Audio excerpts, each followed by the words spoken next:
Time is running out for Leah Sharibu. She's the Nigerian Christian schoolgirl kidnapped by Boko Haram-affiliated terrorists last February. The 15-year-old has refused to convert to Islam, and the Nigerian government paid a ransom for the Muslim schoolgirls who were kidnapped with her. But not for Leah. She's standing firm in her faith. It may cost her her life. In mid-September, her kidnappers said if a ransom goes unpaid, they will kill Leah within 30 days. Well, here with an update from The Hague, Netherlands, is international human rights attorney Emmanuel Ogebe. So, Emmanuel, first tell us, what is the latest on Leah? I understand her parents made an impassioned plea for Nigerian President Buhari to get involved.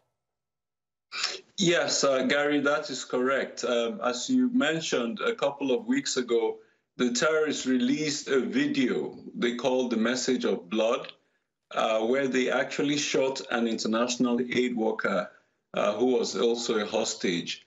And they killed a nurse from the Red Cross. And they announced that they would kill Leah as well within a month if the government didn't respond to them. So a few days ago, I had the opportunity to meet Leah's mother again, and she made an impassioned plea to the government and to the world to help get Leah back. Emmanuel, has there been any response from the government up to this point? Up to this point, the government hasn't so much as contacted the family of Leah. They have not spoken to her father or her mother since the day that Leah was abducted 7 months ago. So all we hear from the government is from, the media that they're doing the best they can. But the terrorists have said that the Nigerian government has not contacted them.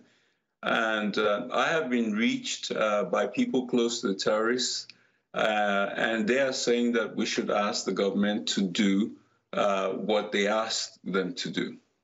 Emmanuel, does this have anything to do with the fact that she's a Christian? I mean, after all, they paid a ransom to release the Muslim schoolgirls, but not Leah. So how does that play into this?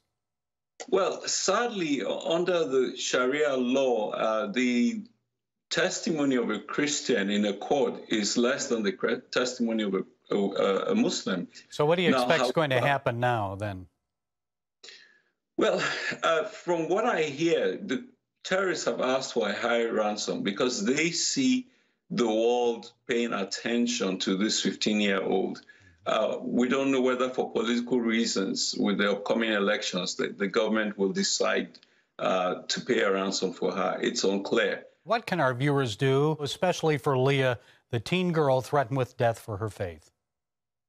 Yes, well, Leah called out to us in the Proof of Life video, and she said we should support her family. And I think that that's what we need to do, support her family, call our congressmen in the U.S., and call the United Nations and say they need to intervene to save the life of this 15-year-old heroic Christian girl. Okay, Emmanuel Ogebe, international human rights attorney from The Hague. Thanks for the update. Thanks, Gary.